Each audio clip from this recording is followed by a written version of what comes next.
Not a problem. It is an absolute pleasure on my part to actually be able to speak to you. I'm a big fan of the band. Obviously, we'll get into earlier stuff to begin with. But first things first, I want to congratulate you on the release of Tragedies. Waited a little while for it. Yeah, thank you. Thank you very much. What the gap between Tragedies and Dualism, was that the gap, the 2019 to 2022, the beginning of 2022, was that a forced thing? Was that because of the pandemic? Yeah, we had a lot of things going on in the spring of 2020 and festivals and headline shows and everything. But then the pandemic hit us and then boom.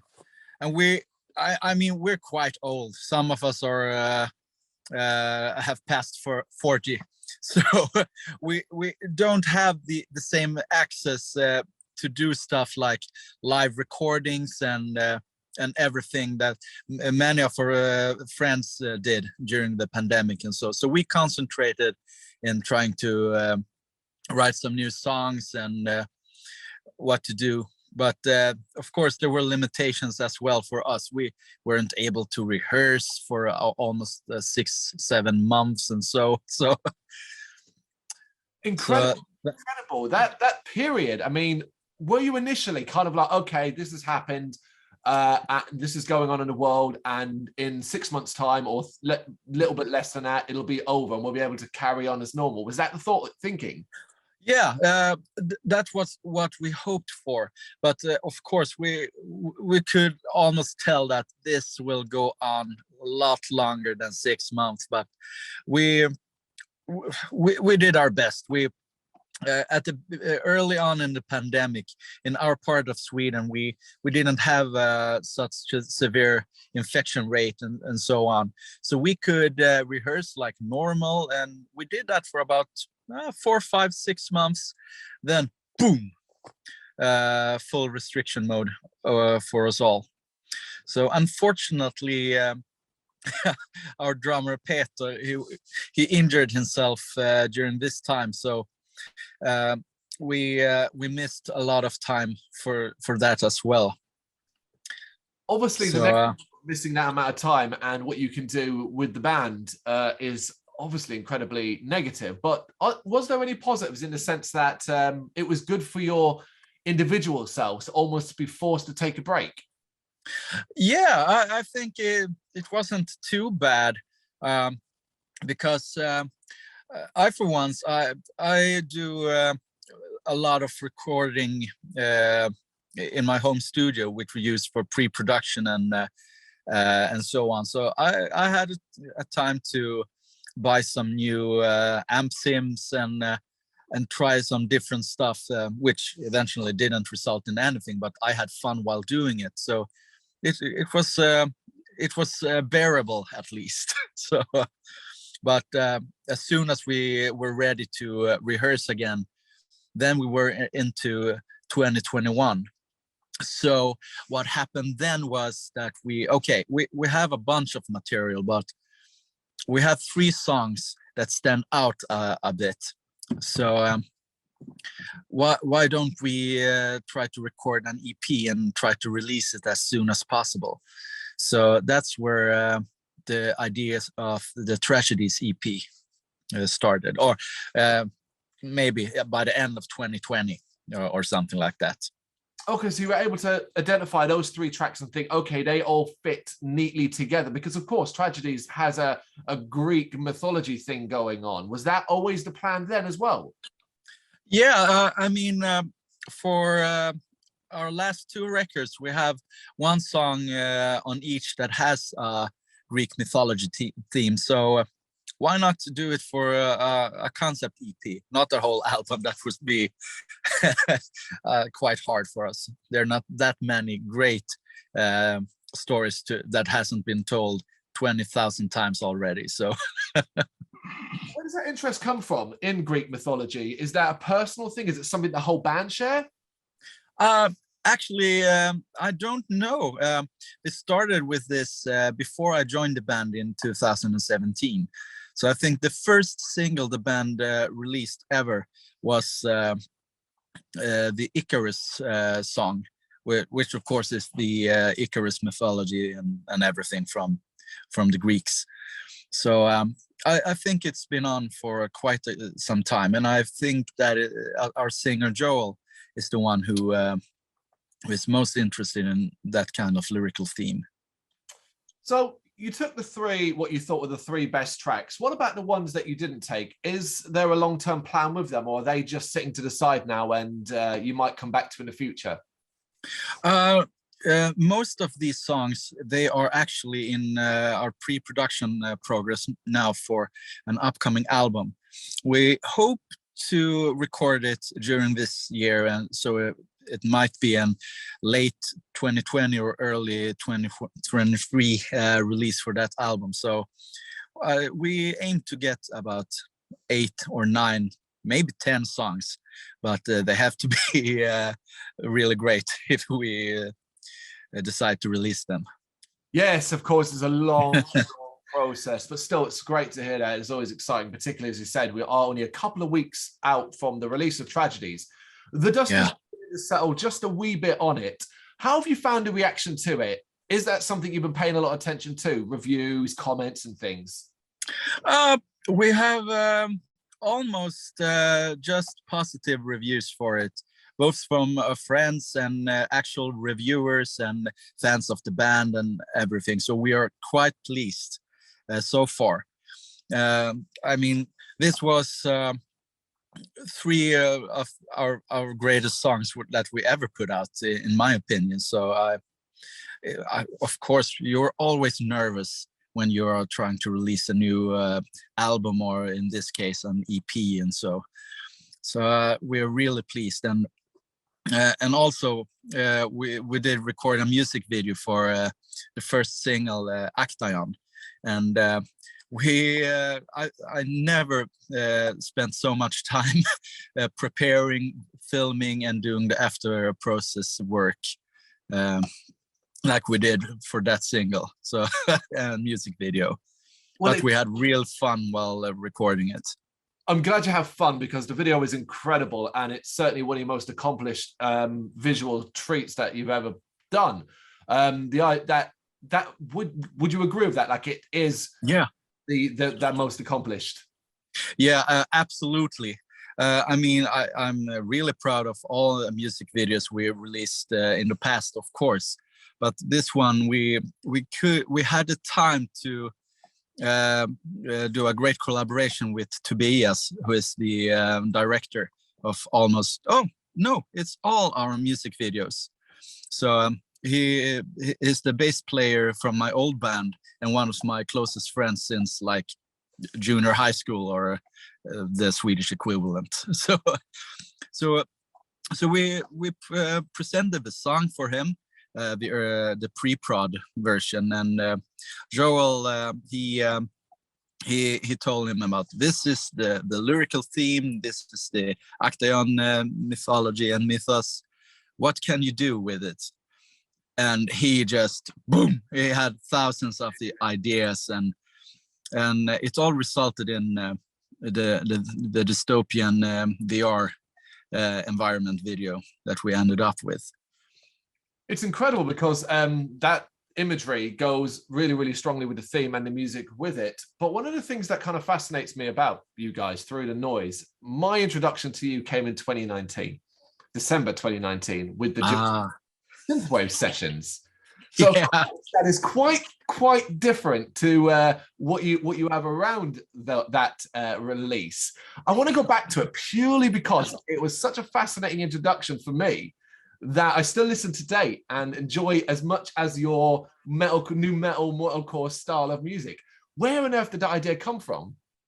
Yeah, it's quite coincidental because in the week after we had our pre-release party for the Dualism album, we didn't rehearse or anything. And my girlfriend was on a vacation on Cuba, and I was alone in my apartment. So I took the album artwork and just tried to do a 80s synthwave-esque album cover, just for my own fun and learning process. But then I was so pleased with it, so I think this deserves 1 or 2 minutes of song that that goes with it. So I recorded, I think, 1.5 minutes of a synthwave version of Deceiver without lyrics or anything. And then we had a good laugh about it within the band. And so then it took a couple of months, and our record label executive Chris had a meeting with our singer Joel and asked, okay, guys, what do you have in pipeline right now? And we didn't really had anything in pipeline except some shows. And so he, Marcus is doing a synthwave thing. Oh, tell me more. So me and Joel recorded a full-length version of Deceiver synthwave, and we sent it to Chris, and he loved it. So okay, we do 2 more tracks of this. So we spent the summer of 2019 writing and recording that EP, and it was so great fun. Joel has never doing some actual singing on to some recording, and here he was doing. He actually sounded like the singer from the Pet Shop Boys band when we tried to record him. And his mother was so proud. Oh, Joel, I never heard your voice. It's such a pretty voice. And me, for one, I got the opportunity to arrange a lot of choirs and everything. So we had a real good time. Incredible amount of work went into it. What you're telling me there, while you had a great time, it does make me wonder, like, is this still something you're playing around with, the synthwave stuff on a personal level? No, not really. I think that after I did all the recordings and learned how to produce 80s-esque music, I was, now I know that stuff. Now I can move on. Right. So I have a degree in music production, so I could use that to try to mimic everything I could from the 80s. Yeah, because you could kind of see where I'm going with this, right? I want tragic wave sessions.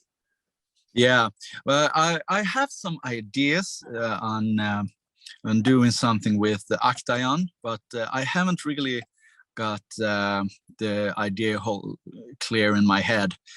So maybe I do an orchestral version or acoustic song, or just go quite bananas and maybe do a hip-hop cover, or maybe a synthwave. I don't know yet.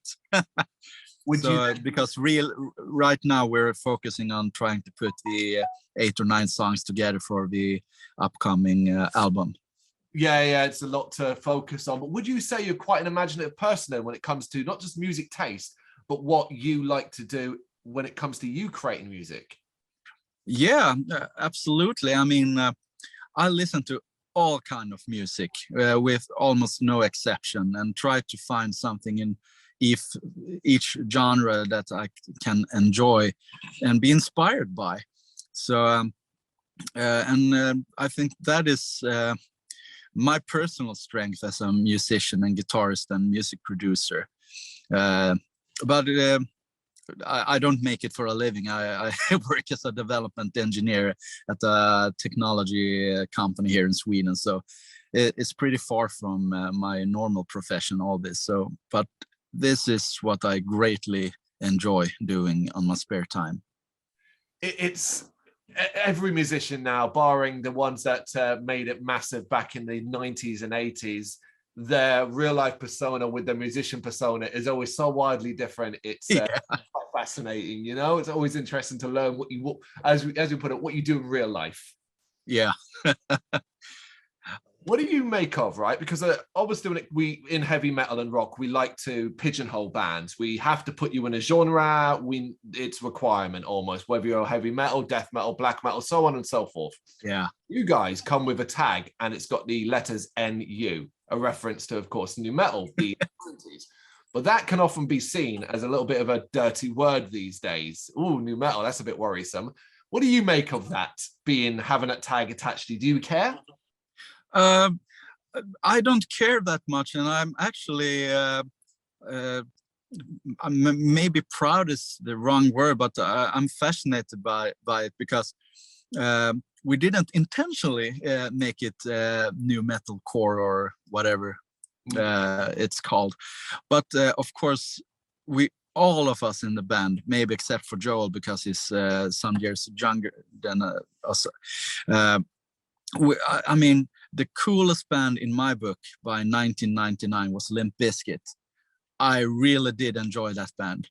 Oh, no, I shouldn't say that he wasn't into new metal because he really, I should say, adores Deftones, and they for one, they are of course on new metal. So, and every one of us have a connection to that kind of music. I mean, Korn and everything. Of course, these are the main and big bands of the genre, but I like the other bands as well.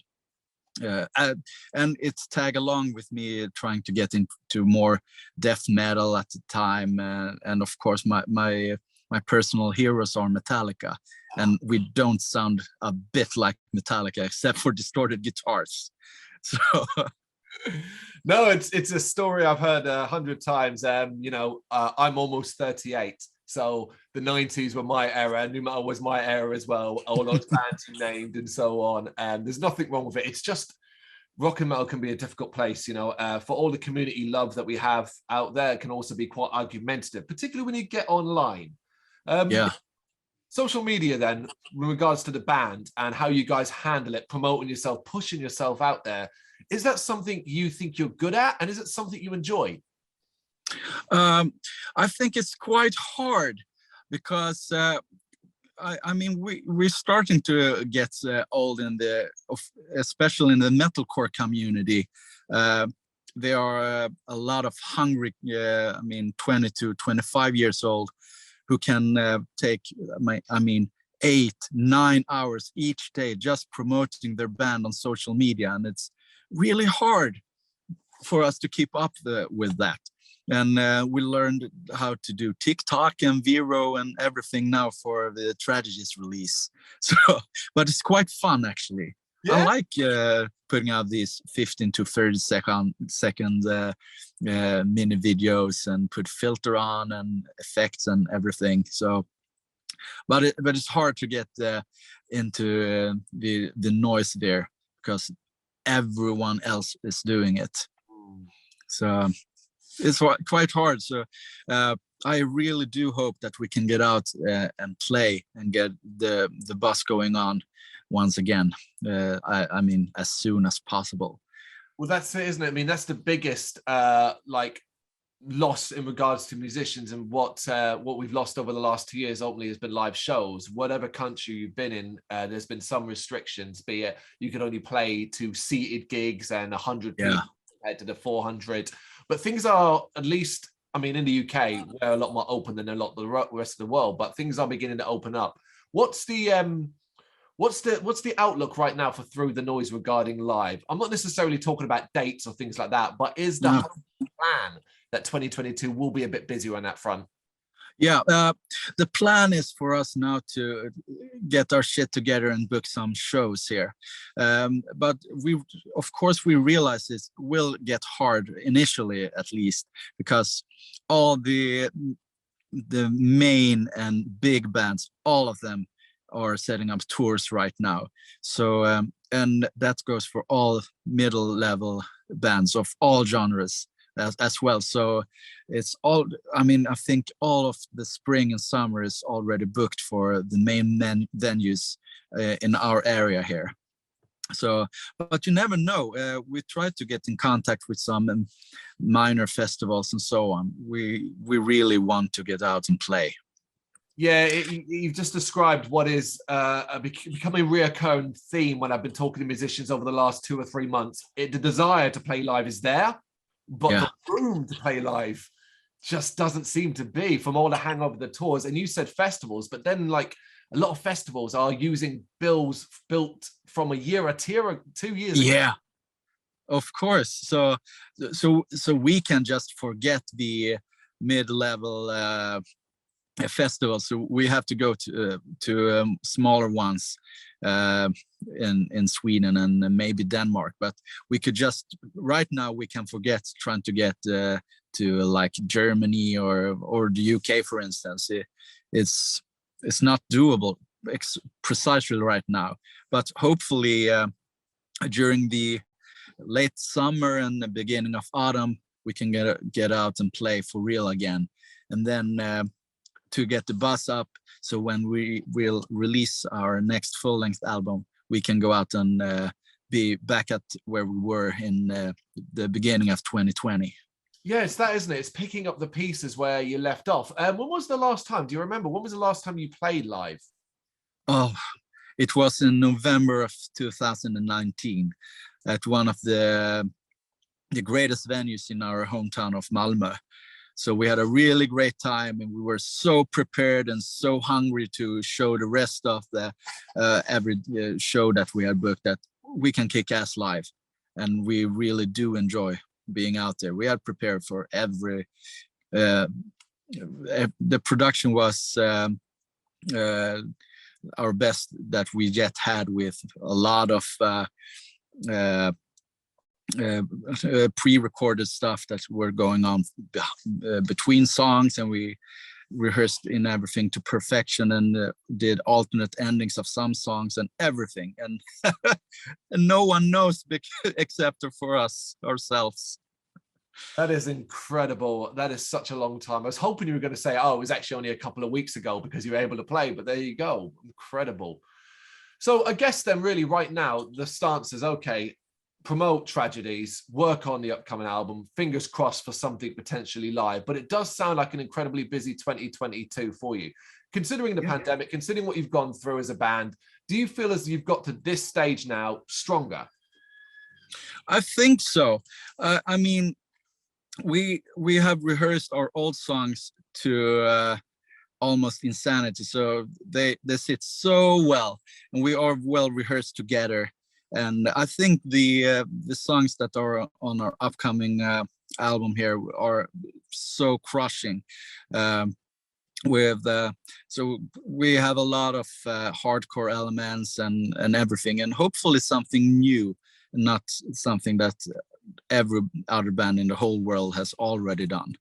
So and we of course, and the most important thing is that we have great fun while writing all those songs. So and that is for especially for me, it's the most important thing while writing a song. Do I like it, and do I enjoy writing it? And it's been yes for every new of the songs. Well, that's it, isn't it? If you're not having fun, there's no point anymore. No, exactly.